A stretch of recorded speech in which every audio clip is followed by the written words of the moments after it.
अस्सलाम वालेकुम। तो वेलकम है आप लोगों का AM रात चैनल में। आज हम बात करने जा रहे हैं कि पाकिस्तान की फोर्सेस को वेस्टर्न फ्रंट पर किन चैलेंजेस का सामना है। और नॉर्मली हम भी यही लोग समझते हैं और ये बहुत ज़्यादा सवाल भी उठाया जाता है कि पाकिस्तान TTP और BLA जैसी दहशतगर्द तंजीमों के खिलाफ एयर स्ट्राइक्स या ड्रोन स्ट्राइक्स क्यों नहीं कर रही। क्योंकि हम आए दिन देख रहे हैं कि हमारे कुछ जवान शहीद भी हुए हैं। ना सिर्फ हमारे जवान शहीद हुए हैं बल्कि हमारे सिविलियंस को वहाँ टारगेट किया जा रहा है और उनकी शहादत भी हुई है। और इसी दौरान हम ये भी देखते हैं कि हमने ज़रबे अज़ब में, रद्दुल फ़साद जैसे ऑपरेशंस में अपनी एयर पावर को यूज़ किया था। इस वक्त बहुत ज़्यादा एक बहस छिड़ी हुई है कि पाकिस्तान के नॉर्थ वज़ीरिस्तान में और बलूचिस्तान में काफ़ी ज़्यादा कार्रवाइयाँ हो रही हैं, टेररिस्ट ऑर्गेनाइजेशन काफ़ी ज़्यादा मुतहर्रिक है। दूसरी तरफ इंडियन साइड से भी काफ़ी प्रोपेगेंडा इस पर किया जा रहा है। सो मैंने सोचा कि मैं इस पर वीडियो बनाऊंगा। मैं नॉर्मली यूट्यूब पर इस पर ज़्यादा वीडियो नहीं बनाता, लेकिन अपने ट्विटर हैंडल पर मैं और उसके अलावा पाकिस्तान स्ट्रेटेजिक फोरम की जो टीम होती है, उनके सीनियर्स, वो पूरी तरह इसको कवर कर रहे होते हैं। मैं उनका लिंक भी डिस्क्रिप्शन में दे दूंगा, आप उन्हें फॉलो कर सकते हैं।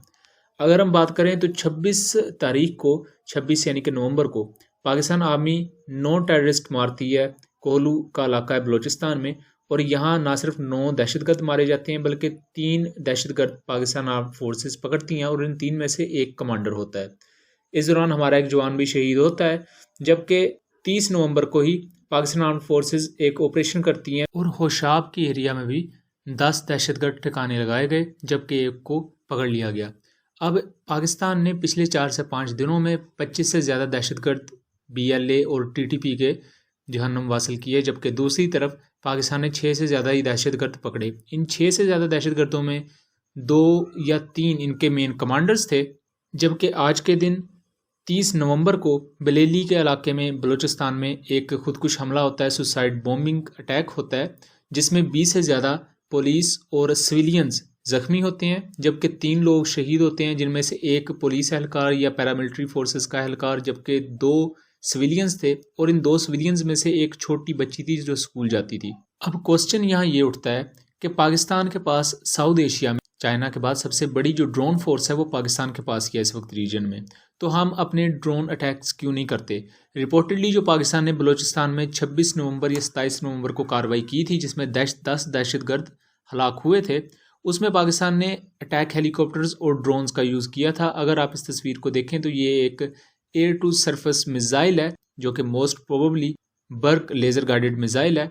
एंड इसे पाकिस्तान ने या तो अपने CH-4 से फायर किया होगा या अपने TB2 जैसे ड्रोन से फायर किया होगा, या यहाँ हमने शापर भी यूज़ किए हो सकते हैं। लेकिन इस बारे में अभी कोई भी हतमी कंफर्मेशन नहीं दी जा सकती। लेकिन यहाँ जो मेन मुद्दा है वो ये है कि हम अपनी ड्रोन फोर्स को या एयर फोर्स को उस तरह भी यूज़ क्यों नहीं कर रहे जैसा कि हमने ज़रबे अज़ब में किया था। तो हमें पहले इसकी थोड़ी हिस्ट्री समझनी होगी।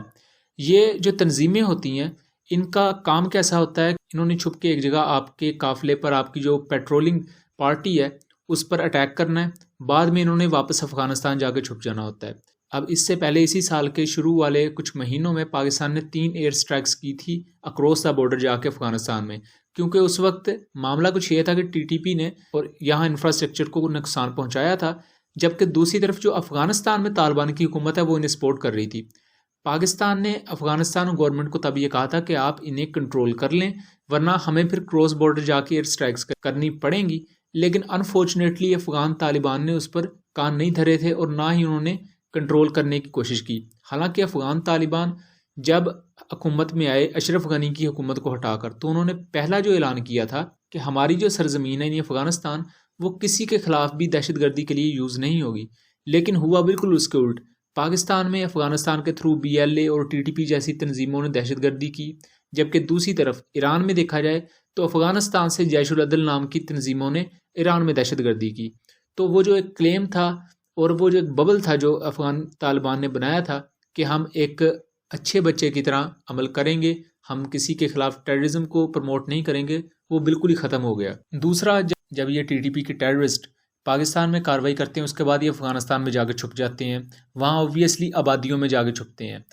अब पाकिस्तान अगर अपनी एयर पावर यूज़ करे तो ये दहशतगर्द तो मरेंगे ही उन आबादियों पर बॉम्बिंग करने से, लेकिन ये जहाँ जाके छुपे होते हैं वहाँ ऑब्वियसली फैमिलीज़ भी होती हैं और उन बेचारों की भी जान जाएगी, जिसे हम कोलैटरल डैमेज कहते हैं। अब या तो पाकिस्तान एयरफोर्स टर्की का मॉडल अपनाए, जैसे टर्किश एयरफोर्स कार्रवाइयाँ करती है, टर्किश एयरफोर्स बॉम्बिंग करती है नॉर्थ वेस्टर्न सीरिया में, और वहाँ कुर्द तंजीमों के खिलाफ बॉम्बिंग में वो ये चीज़ नहीं देखते कि यहाँ फैमिली मौजूद है या नहीं है, वो बस अपना टारगेट देखते हैं और उसको वो पूरी तरह क्रिपल कर देते हैं। उसमें ज़ाहिरी बात है मासूम लोगों की शहादत भी होती है और दहशतगर्द भी मारे जाते हैं। और अगर हम इस तरह अपनी पूरी की पूरी एयर पावर यूज़ करेंगे तो ये टीटीपी 2 से 3 दिन भी नहीं टेकेगी, लेकिन उसके साथ साथ आम आवाम का बहुत ज़्यादा नुकसान हो जाएगा। ज़रब अज़ब में हमने और उसके बाद रद्दुल फ़ज़ात में भी हमने एयर पावर यूज़ की थी, तो उसकी लॉजिक ये थी, उस वक्त जो ये इलाके थे नॉर्थ वज़ीरिस्तान के, ये हमने खाली करवा लिए थे। जो वहाँ रहने वाले लोग थे उन्हें माइग्रेट करवा के उन्हें अलहदा कैंप्स वगैरह में रखा गया था। जिन इलाकों में ऑपरेशन करना था वो इलाके क्लियर करवा लिए गए थे। इस वजह से फिर हमारी एयरफोर्स ने वहाँ जाके बॉम्बिंग की और ये जो टीटीपी से वो इलाके थे सारे वापस अपनी तहवील में लिए थे। और दूसरा, पाकिस्तान के लिए ऐसी प्रॉक्सीज को काबू करना कोई मुश्किल बात नहीं है। उसकी वजह है कि हम इस प्रॉक्सी को इससे पहले भी बड़े आराम से काबू कर चुके हैं। हमने ज़रब अज़ब बहुत बड़े पैमाने पर शुरू किया था, जिसने पूरे मुल्क में ये टेररिज्म के वाक़यात थे इनको पूरी तरह क्रिपल कर दिया था। और उसके अलावा बहुत से इंडियंस जो इस बारे में प्रोपेगेंडा करते हैं या उनके जहनों में अगर कोई मिसकंसेप्शन है, सो मैं उनको एक चीज़ बताता चलूँ कि पाकिस्तान सोवियत यूनियन से लड़ा था 1979 से 89 तक। इंडिया कभी बड़ी पावर से नहीं लड़ा, और ना ही इंडिया को पता है कि उसके कॉन्सिक्वेंसेस क्या होते हैं। हमने वो तमाम कॉन्सिक्वेंसेस भुगते हुए हैं। दूसरा, पाकिस्तान 2001 से लेकर अब तक इस दहशतगर्दी के खिलाफ जंग में लड़ता आ रहा है, और इतनी ज़्यादा बैटल हार्डन फोर्सेज हैं कि इवन जो 26 नवंबर जो ऑपरेशंस किए वहाँ पाकिस्तान के ब्रिगेडियर रैंक के जो ऑफिसर्स थे वो खुद फ्रंट लाइन्स पर जाकर लड़े, बाकायदा गन्स वगैरह पकड़ के। तो ये बहुत बड़ा हौसला होता है अपने साथ जो आपके दूसरे जवान होते हैं। और तीसरा, अगर हम इंसर्जेंसी की बात कर लें तो पाकिस्तान जितने बड़े पैमाने पर इंसर्जेंसीज को फेस करता आया है और जिस तरह पाकिस्तान ने कामयाबी हासिल की इन तमाम इंसर्जेंसी के खिलाफ, इंडिया ने कोई भी इस तरह की बड़े पैमाने पर इंसर्जेंसी आज तक फेस ही नहीं की। तो ये वो तमाम एक एनालिसिस है जिसका क्रक्स मैंने आप लोगों को बताया। So basically air power use करना ये उतना आसान नहीं है, कम से कम हमारे खित्ते में पाकिस्तान के लिए इतना आसान नहीं है, क्योंकि अगर हम अफ़गानिस्तान पर भी एयर बॉम्बिंग करते हैं तो ये दहशतगर्द तो यहाँ मासूम लोगों को शहीद करके वहाँ भी जाके औरतों में छुप जाते हैं, और अगर हम भी जाके वहाँ बॉम्बिंग करें तो ये दहशतगर्द तो 2 दिनों में निपट जाएंगे, लेकिन उनके साथ जो मासूम जानों को ज़िया होगा वो भी एक फिर दूसरी चीज़ होगी। उसके लिए एक बाकायदा पॉलिसी होनी चाहिए। या फिर हम टर्की वाला मॉडल अपनाएं कि अंधाधुंध जाके हमारे F-16 या हमारे जो फाइटर एयरक्राफ्ट हैं वो या जाके वहाँ बॉम्बिंग करें, जैसे सीरिया में तुर्की करता है। तो वहाँ PKK और YPG जैसी जो तंजीमें हैं वो तो मारी जाती हैं, लेकिन उनके साथ कोलैटरल डैमेज भी होता है।